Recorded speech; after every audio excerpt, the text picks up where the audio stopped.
Back with Rachel Nichols, and joining us is Sports Illustrated's Robert Klemko and domestic violence survivor Leslie Morgan Steiner, author of Crazy Love. Leslie, I want to start with you. I want to play some of what Roger Goodell had to say today about how they were discussing domestic violence within the leadership of the NFL. Because you just heard him say there, well, we had an African-American woman who's been with the NFL for a long time dealing with these issues.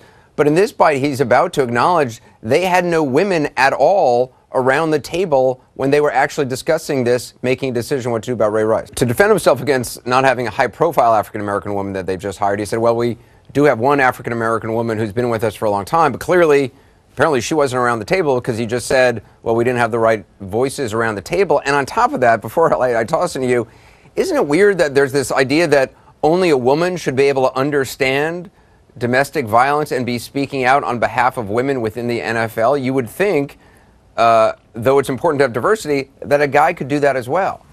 Yes, and my sincere hope is that one day, hopefully soon, men in this country will understand domestic violence just as well as a lot of women do. Because of efforts like what we saw today. And today, make no mistake about it, was a watershed moment for women in our country. Because the NFL, you know, that bastion of masculinity that has for decades mocked women's sexuality and our other concerns, including relationship violence, admitted that they got it wrong on this huge issue that affects millions of men, women, and children every year. They got it wrong because they didn't listen to women.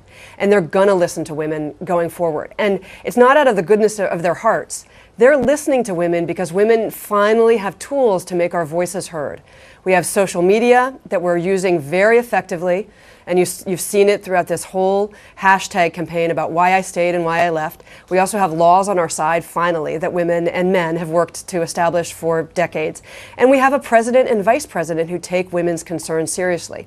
So today was a really, really big deal, not just in terms of ending relationship violence, but for so many issues that women have advocated for a very long time. Robert, I mean, Goodell says he hopes to resolve many of these issues by the Super Bowl. Shouldn't there be some more accountability from the teams themselves?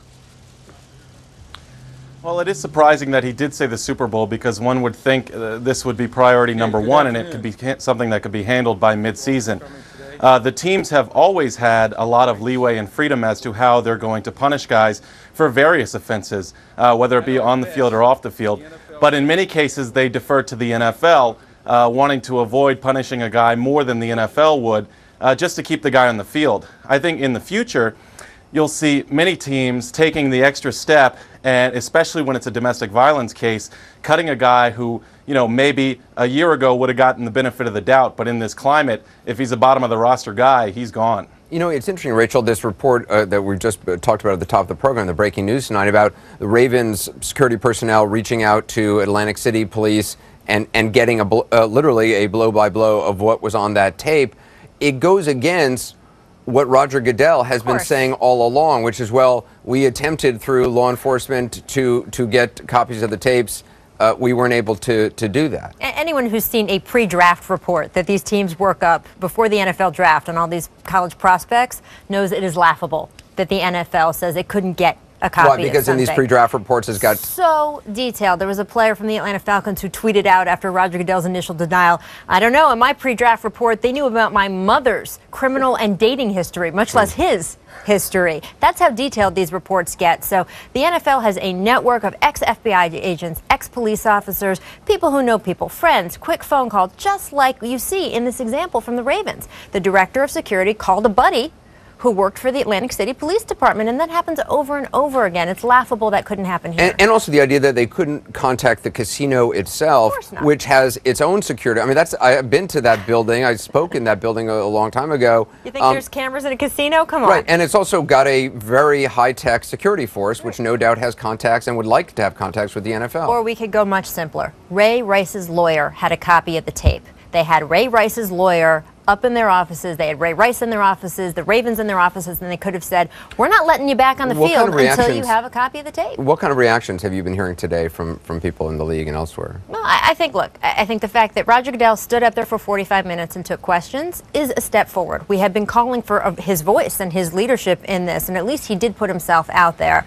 I think that those questions, though, went unanswered in a lot of cases, and having a plan to make a plan to maybe by the Super Bowl have a different kind of change is something that not a lot of people wanted to hear. They want concrete action. Leslie, in the Ray McDonald case, I mean, the 49ers are still planning on having him play on Sunday. He's gotten a lot of support from within the team, from within the locker room, but it's interesting, you don't hear a lot of support for his girlfriend. I know, and I think that that's something that's so demoralizing from a victim standpoint. And I think that something that Roger Goodell and the NFL have to do is shift the power from the players to the victims. Right now, the victims have no power. They're not the ones earning the huge amounts of money and having the contracts. And I think that if Goodell really is serious about the promises he made today, the first thing he has to do is hold people who are accused of these terrible crimes responsible. Right. The first thing is to get rid of this ridiculous commissioner's exempt list where players are paid hundreds of thousands of dollars for not playing. And it goes along with everything that we're learning about the tape coming out, that the NFL just hasn't taken violence against women anywhere near as seriously as they need to and they can. And Robert, quickly, I mean, there's been a lot of people, including former stars like Jerry Rice, who say bench McDonald. He should not be on the field. Do you think that that's fair? I don't think it is fair, and I do believe that a voice needs to be given to the victims of domestic violence, accused, convicted, and what have you. But I think that there's a very big difference between the Ray McDonald case and the Adrian Peterson case and the Ray Rice case and the Greg Hardy case. There is no guilty verdict with Ray McDonald. There's no charge yet. There's no video and picture evidence. So I think it's a mistake to say that Ray McDonald ought to be suspended. I believe that when you say that, it's a bit of a pitchfork mentality and a very slippery slope. Ray McDonald's case should be examined thoroughly, but not as if it's connected to Ray Rice's or anybody else's. But you know, these are such underreported crimes. Nobody wants to be a victim of domestic violence or child abuse, and we have to start believing victims despite players' denial. And, but Leslie, I mean, to Robert's point, it is a difficult scenario when you have somebody, you know, who it hasn't been adjudicated, hasn't been charged, and there's just an allegation out there. Should somebody be automatically suspended indefinitely, and then and then a year later have somebody come for, have somebody be cleared, and then the league says, oh well, we're sorry? I think this is something that the NFL needs to listen to women about and domestic violence advocates who have worked in this field for a very long time. Because there are answers and there can be good policies that protect victims and players and abide by innocent until proven guilty. But we've taken that so ridiculously far in this country that we don't believe victims, even when there's a lot of evidence. And you don't need a videotape. The evidence is often on the victim's body. And we can see it, but we've just chosen not to see it. The men in power, and they mostly are men, have chosen not to see what is happening to women and children in this country.